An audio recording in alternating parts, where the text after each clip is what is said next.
Hello everyone, welcome to the glaring thoughts.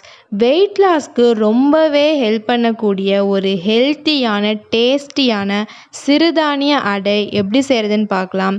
வாங்க வீடியோக்குள்ளே போகலாம்.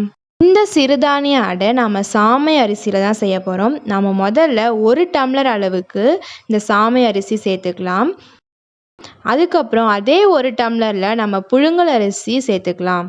இப்போது இன்னொரு பாத்திரத்தில் 1/2 டம்ளர் அளவுக்கு கருப்பு உளுந்து, 1/2 டம்ளர் கடலைப்பருப்பு, 1/2 டம்ளர் துவரம்பருப்பு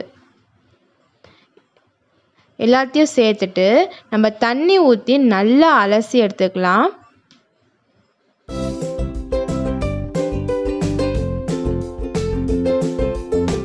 தண்ணி ஊற்றி ரெண்டுத்தையும் நல்லா அலசியாச்சு. இப்போ நல்லா குடிக்கிற தண்ணியாக நம்ம ஊற்றி அதை நல்லா ஊற வச்சுக்கலாம். ஒரு 2 மணி நேரம் நல்லா ஊறணும். நல்லா ஊறினதுக்கப்புறம் இப்போ மிக்ஸி ஜார் எடுத்துகிட்டு அதில் தேவையான அளவுக்கு காஞ்ச மிளகாய் சேர்த்துக்கலாம்.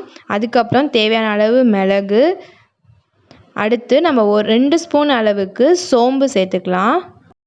இது கூடவே ஒரு 10-12 பூண்டு பல்லும் சேர்த்துக்கலாம். அதுக்கப்புறம் ஒரு துண்டு இஞ்சி நம்ம கட் பண்ணி வச்சுருக்கோம், அதையும் சேர்த்துக்கலாம். இதோட நம்ம ஊற வச்சுருந்த அரிசியை ஃபஸ்ட்டு கொஞ்சமாக சேர்த்துட்டு நம்ம அரைச்சி எடுத்துக்கலாம். பாருங்கள், கொஞ்சமாக சேர்த்து அரைச்சாச்சு. இப்போ மிச்சம் உள்ள அரிசியை நம்ம சேர்த்துட்டு அரைச்சிடலாம்.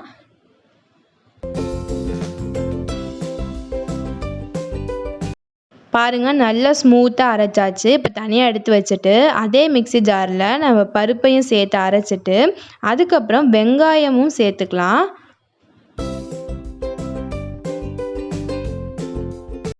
ரெண்டு வெங்காயம் போல் உரித்து அதை நம்ம கட் பண்ணி வச்சுருக்கோம், அதை நம்ம சேர்த்துட்டு அது கூடவே கொஞ்சம் கருவேப்பிலையும் சேர்த்துட்டு லைட்டாக அரைச்சிக்கலாம்.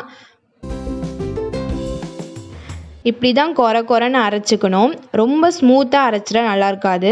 இப்போ நம்ம ஆல்ரெடி அரைச்சி வச்சுருந்த அந்த அரிசியோட இந்த பருப்பு மிக்சரையும் நம்ம சேர்த்துக்கலாம். இது கூடவே நம்ம துருவின தேங்காய் கொஞ்சம் சேர்த்துக்கலாம். அதுக்கப்புறம் தேவையான அளவு உப்பு, அப்புறம் தேவையான அளவு பெருங்காயத்தூள் இதெல்லாம் சேர்த்துட்டு நல்லா மிக்ஸ் பண்ணிக்கலாம். இப்போது தோசைக்கல் அடுப்பில் வச்சுட்டு நல்லா அடை நல்லா ஊற்றிக்கலாம். இது ரொம்பவே கலோரி கம்மி. ஒரு அடை சாப்பிட்டாலே வயிறு நல்லாவே ஃபுல்லாகிடும். அதனால் இது ரொம்பவே வெயிட் லாஸ்க்கு ஹெல்ப் பண்ணுது. நம்ம சிறுதானியத்தோட நிறைய பருப்பு வகைகள்லாம் சேர்த்துருக்கோம்.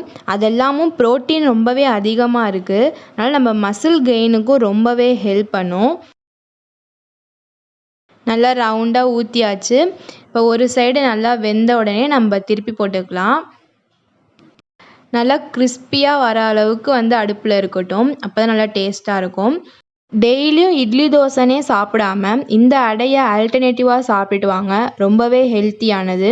ட்ரை பண்ணி பார்த்துட்டு எப்படி இருக்குன்னு சொல்லுங்கள். இந்த வீடியோ உங்களுக்கு பிடிச்சிருந்துச்சு அப்படின்னா லைக் பண்ணுங்கள், ஷேர் பண்ணுங்கள். மறக்காமல் நம்ம சேனலை சப்ஸ்கிரைப் பண்ணிவிடுங்க. தேங்க்ஸ் ஃபார் வாட்சிங். டாட்டா.